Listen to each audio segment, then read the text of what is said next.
Bringing you the latest news from Bucks County, this is the Courier Times Update with Rachel Canelli. Good afternoon, everyone. I'm Rachel Canelli reporting from the Courier Times newsroom with your news update on this Friday, March 8th. We now know that the fatal shot to an 89-year-old woman caught in the crossfire of a Warminster standoff came from an unidentified police officer's rifle. But according to the district attorney, the officer's actions were excusable.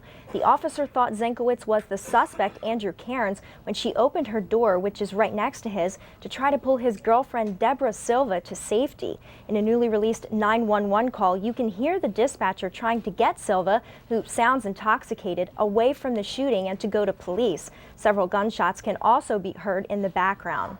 Deborah, did you run towards the front of the apartments? No, I'm right in front of it, so I could be with my dog. I need a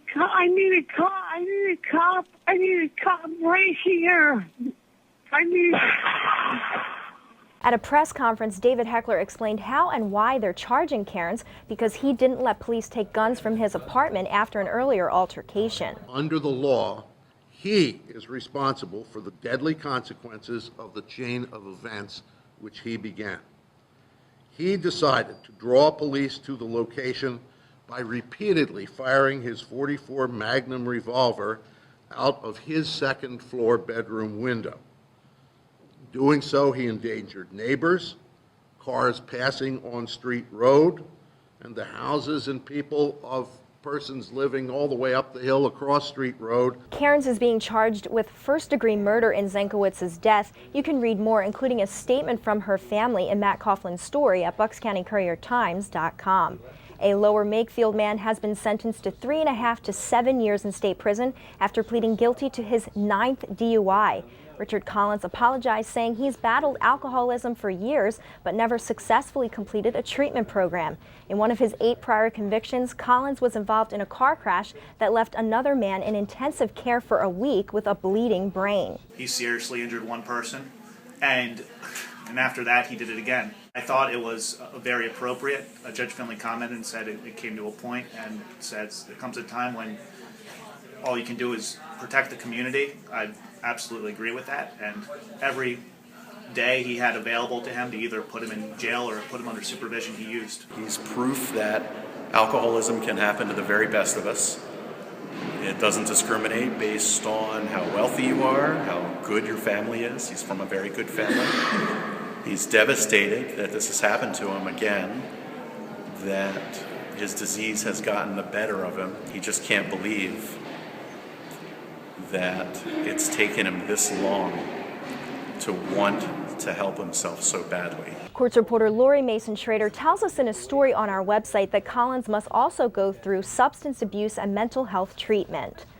5 young men reportedly learned the hard way that drills and gasoline aren't a good mix. That's because a budget rental truck and a juvenile caught fire when the men allegedly tried to use a cordless drill to siphon gas from the trucks parked at a Ben Salem gas station. The truck was destroyed and the juvenile had to be extinguished at a nearby car wash. So far, only one of the men, 20-year-old John Hull from Philadelphia, has been charged in the Thanksgiving Day incident.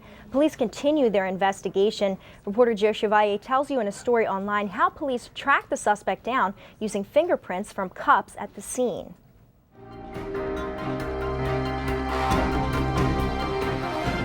The snow, which was forecast for several days, finally arrived, but temperatures are warming this afternoon.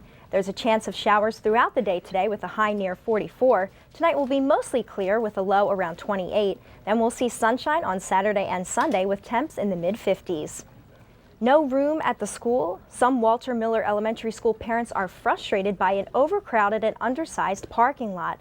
They tell reporter Christian Menno and photographer Stephanie Vito that there's nowhere for them to go when they pick up their kids, and they're forced to double park, block driveways, and even pull up onto people's lawns. I think it's very frustrating for the parents, and I think what they need to do is put in another parking lot, either that or allow the parents to park on the road in front of the school so we can pick the kids up.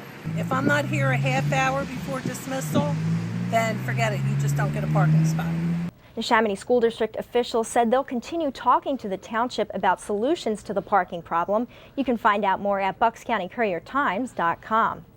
Talk about jump-starting the local economy. A new economic impact report says the Pennsylvania Biotechnology Center in Buckingham has contributed $579 million to the state's economy between 2009 and 2012, and it's responsible for 570 jobs.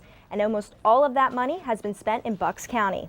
Business reporter Chris Shoemaker-Debris talked to the head of the center about its success for a story with video online. It's a validation of the approach that this place and this community is taking. Increasingly, I do think we have a story to tell. The Bucks County Biotechnology Center that we've created up here, it's different. Yeah, I'm not saying it's the right way to do it, that everyone ought to do it this way, but I think it's a story worth telling.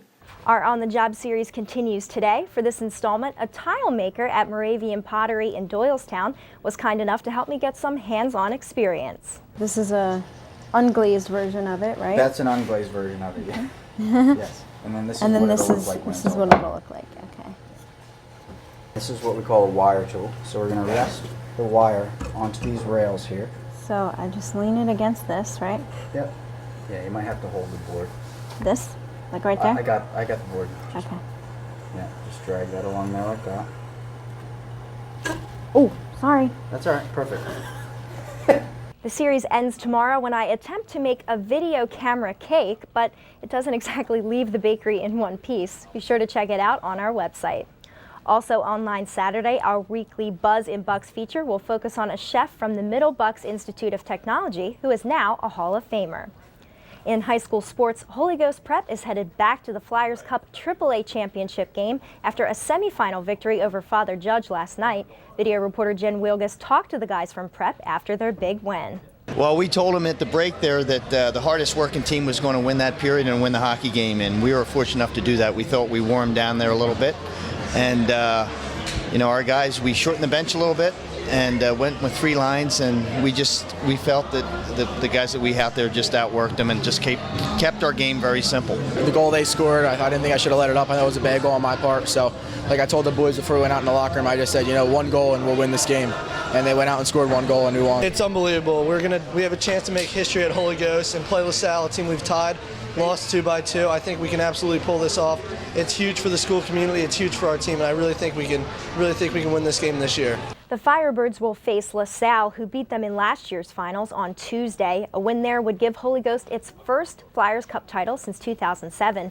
And we have more Flyers Cup coverage. Find out who else advanced at buckscountycouriertimes.com.